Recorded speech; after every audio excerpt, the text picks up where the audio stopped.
وَإِذْ جَعَلْنَا الْبَيْتَ مَثَابَةً لِلنَّاسِ وَأَمْنًا، اور یاد کرو جب کہ ہم نے گھر کو، اپنے گھر کو، بیت اللہ کو قرار دے دیا لوگوں کے لیے زیارت کی جگہ، لوٹ کے آنے، لوٹ کر آؤ، حج کرو، مَثَابَةً لِلنَّاسِ وَأَمْنًا، اور اسے امن کا گھر قرار دے دیا۔ وَاتَّخِذُوا مِن مَقَامِ إِبْرَاهِيمَ مُصَلًّى،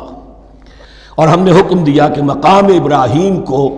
اپنی جائے نماز بنا لو، نماز پڑھنے کی جگہ بنا لو۔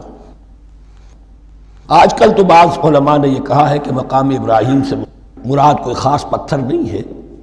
بلکہ اصل میں وہ تو پوری جگہ جو تھی وہ مقام ابراہیم، حضرت ابراہیم وہاں آباد ہوئے تھے۔ لیکن صحیح بات وہی ہے جو ہمارے سلف سے چلی آ رہی ہے، روایات پختہ ہیں اس کے بارے میں کہ یہ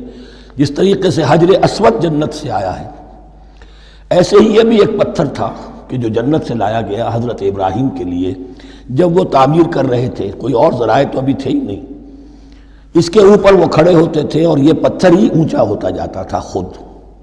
اب جیسے جیسے تعمیر اوپر جا رہی ہے